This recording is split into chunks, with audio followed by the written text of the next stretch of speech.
Sejarah dapat diartikan sebagai kejadian dan peristiwa yang benar-benar terjadi selama berabad-abad, asal-usul dan silsilah suatu negara, daerah dan juga budaya. Banyak ahli sejarah melakukan penelitian dan menganalisis. Dengan mengacu pada bidang akademis, hasil penemuan benda-benda masa lampau, dan ditulis secara objektif dalam menentukan pola sebab dan akibat yang tertulis dalam sebuah buku sejarah. Terkadang perdebatan seringkali terjadi pada para ahli sejarah, salah satunya sejarawan Kota Tangerang. Mereka berharap sejarah negara Indonesia harus ditulis ulang. Hal tersebut diutarakan mereka saat digelar diskusi budaya bertepatan dengan hari jadinya komunitas Bloso ke-32 tahun. Kegiatan diskusi yang bertemakan ngopi peristiwa budaya dihadiri perwakilan seniman, budayawan, sejarawan dan Dewan Kesenian Kota. Oke, alhamdulillah malam ini bersama teman-teman masyarakat kebudayaan. Ada peneliti, ada arkeolog, ada sejarawan, seniman tradisi, wakili seliwa ataupun besi, ada pelukis, ada penari, kawan-kawan dari Dewan Kesenian juga kita hadirkan di sini.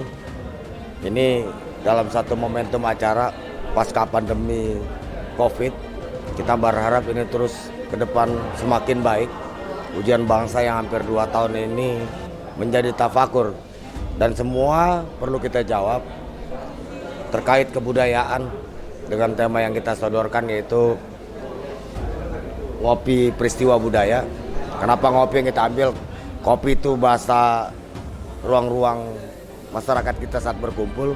Ngopi, ngobrol pakai ilmu dan hati. Kenapa harus pakai ilmu dan hati? Persoalan yang mendasar di dunia kebudayaan terkadang tanpa bekalan ilmu, tanpa berangkat dari jiwa, maka kebudayaan akan habis dimakan zaman. Perkara kehidupan akan menjadi persoalan-persoalan.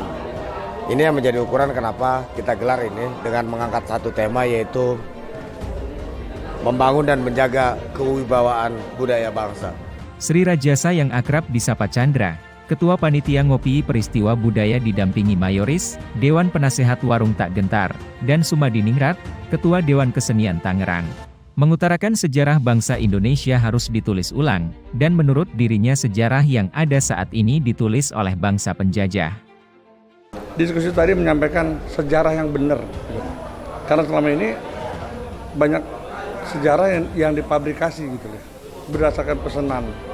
Dia pesanan siapa sih kita nggak tahu kan.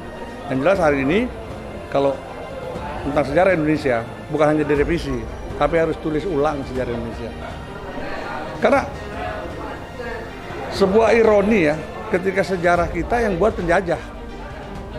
Dan itu sejarawan Perancis pernah ngomong, ya kan? Ironi buat bangsa Indonesia, sejarahnya ditulis oleh penjajah. Ya akhirnya kita kalah mulu, nggak ada menangnya. Padahal luar biasa sejarah Indonesia. Ya kan? Banyak kisah-kisah heroisme ya kan? Dilakukan oleh para pahlawan kita. Itu ya. Kehidupan modern sekarang ini yang sudah sempat saya juga singgung dalam diskusi yang sudah dipengaruhi oleh ilmu anasir-anasir budaya-budaya luar yang kalau kita tidak cerdas untuk mensaringnya, untuk memfilternya, itu kita akan menjadi kehilangan identitas. Ketika bangsa sudah kehilangan identitasnya sendiri, dia akan hancur. Nah, itulah sebabnya perlu terus diedukasi, terutama misalnya anak-anak milenial kita nih ya kan, generasi X, generasi Z, generasi Y gitu kan, yang perlu mendapatkan bukan cuma sekedar informasi, tetapi pendidikan-pendidikan yang lebih implementatif ke dalam penerapan kehidupan sehari-hari sehingga mereka punya dasar bahwa Kota Tangerang punya loh karakteristik sendiri, punya identitas yang kemudian itu bisa memperkuat dirinya menghadapi zaman sekarang yang penuh tantangan itu. Saya berharap kepada pemerintah Republik Indonesia bahwa pelajaran sejarah itu sangat penting, sejarah yang benar, sehingga kita bisa bangga menjadi bangsa Indonesia.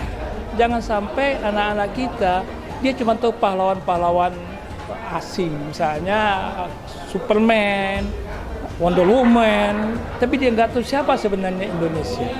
Kita kalah dengan gadget segala macam. Nah, harapan saya, kita tumbuhkan rasa nasionalisme dan patriotisme kepada anak-anak kita, gitu loh. Jangan sampai dia nggak tahu Pancasila. Jangan sampai dia nggak tahu Undang-Undang Dasar 45. Jangan sampai dia nggak tahu sejarah bangsa ini berdiri bagaimana. Nah ini tanggung jawab kita semua. Sumangku Getar, Ketua Komunitas Bloso dan juga Kepala Bidang Budaya Dinas Kebudayaan dan Pariwisata Kota Tangerang menuturkan, budaya merupakan perekat keutuhan suatu bangsa, dan dibutuhkan peran dari seluruh komponen untuk menjaga kebudayaan, khususnya kebudayaan Kota Tangerang. Peran kebudayaan adalah sebagai perekat keutuhan bangsa. Dari kebudayaan ada tentang kebudiluhuran, ada pendidikan di sini. Perlu aparatur yang beneran, yang punya kesadaran. Yang tak mampu di situ, yang memang tidak kuat di ruang itu, harus membaca ini. Hari ini Republik ini bukan dekade tahun 60-an, tahun 70, tahun 80-an. Ketika lagu Bagaimana Negeri diputar, kita bisa tidur pulas. Hari ini zaman sudah bergeser. Saya sendiri harus membaca dan mengaca dengan keadaan itu. Ketika tidak mampu, kita harus tidak ragu menyerahkan tongkat-tongkat kita pada teman yang lebih paham, pada teman yang lebih punya kemampuan. Maka sahabatlah yang menjadi ukuran bekerja hari ini, sehingga kebudayaan beneran bisa tumbuh di tanah Kota Tangerang, di bumi Tangerang Raya, yang nggak kalah juga dengan Mataram, dengan Bali, dengan Aceh. Kita punya peradaban yang sama. Tadi disampaikan misalkan oleh Pak Bambang Permadi, 1.400-an peradaban itu telah ada di tanah kota kita. Bagaimana selanjutnya menangkap itu? Kembali kepada semua komponen yang merasa bertanggung jawab tentang perkara kebudayaan. Semua komponen.